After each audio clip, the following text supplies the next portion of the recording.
Hello guys, ನೀವು ನೋಡ್ತಿದ್ದೀರಾ Kannada sports official YouTube channel. Punjab Kings ತಂಡಕ್ಕೆ ಹೊಸ ಹೆಡ್ ಕೋಚ್ ನೇಮಕ.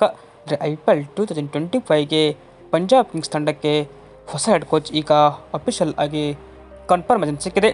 ಬಟ್ ಯಾರ್ದು ಹೆಡ್ ಕೋಚ್, ಬಟ್ ಯಾವ ತಂಡದ ಆಟಗಾರ ಅಂತ ಕೇಳೋದಾದರೆ ನೋಡ್ಬೋದು.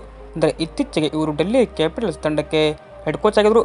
ಬಟ್ ಅಲ್ಲಿ ಅವರ ಒಂದು ಅವಧಿ ಮುಕ್ತಾಯದ ಬೆನ್ನಲ್ಲೇ ಇದೀಗ ಪಂಜಾಬ್ ಕಿಂಗ್ಸ್ ತಂಡಕ್ಕೆ ಎಂಟ್ರಿ ಕೊಟ್ಟಿದ್ದಾರೆ. ಬಟ್ ಆಲ್ರೆಡಿ ನಮಗೆ ಯಾರಂತ ಗೊತ್ತಾಗಿರ್ಬೋದು.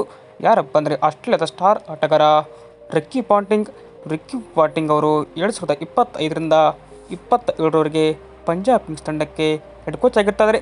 ಬಟ್ ಇವರ ಒಂದು ರೆಕಾರ್ಡ್ ನೋಡಿದರೆ 2013ರಲ್ಲಿ ಮುಂಬೈ ಇಂಡಿಯನ್ಸ್ ತಂಡಕ್ಕೆ ಆಟಗಾರನಾಗಿ ಆಡಿದರು. 2014ರಿಂದ 16ರವರೆಗೆ ಮುಂಬೈ ಇಂಡಿಯನ್ಸ್ಗೆ ಹೆಡ್ ಕೋಚ್ ಆದರು. ಇನ್ನು ಅಲ್ಲಿ ಮುಕ್ತಾಯದ ಬಳಿಕ 2018ರಿಂದ 24ರವರೆಗೆ ಡೆಲ್ಲಿ ಕ್ಯಾಪಿಟಲ್ಸ್ ತಂಡಕ್ಕೆ ಹೆಡ್ ಕೋಚ್ ಆಗಿದ್ದರು. ಇದೀಗ 2025ರಿಂದ 2027ವರೆಗೆ ಪಂಜಾಬ್ ಕಿಂಗ್ಸ್ ತಂಡಕ್ಕೆ ಹೆಡ್ ಕೋಚ್ ಆಗಲಿದ್ದಾರೆ. ಇದು ಏನಪ್ಪ ಅಂದರೆ ಪಂಜಾಬ್ ಕಿಂಗ್ಸ್ ಅಭಿಮಾನಿಗಳಿಗೆ ಒಂಥರ ಗುಡ್ ನ್ಯೂಸ್ ಅಂತ ಹೇಳ್ಬೋದು. ಇದು ಸದ್ಯಕ್ಕೆ ಬರ್ತಿರುವ ಅಪ್ಡೇಟ್. ವಿಡಿಯೋ ಇಷ್ಟ ಆದರೆ ಲೈಕ್ ಮಾಡಿ. ಹಾಗೆ ಇದೇ ತರಹದ ಸ್ಪೋರ್ಟ್ಸ್ ಮಾಹಿತಿಗಾಗಿ ತಪ್ಪದೆ ನಮ್ಮ ಯೂಟ್ಯೂಬ್ ಚಾನಲ್ಗೆ ಸಬ್ಸ್ಕ್ರೈಬ್ ಆಗಿ ಸಪೋರ್ಟ್ ಮಾಡಿ. Thank you.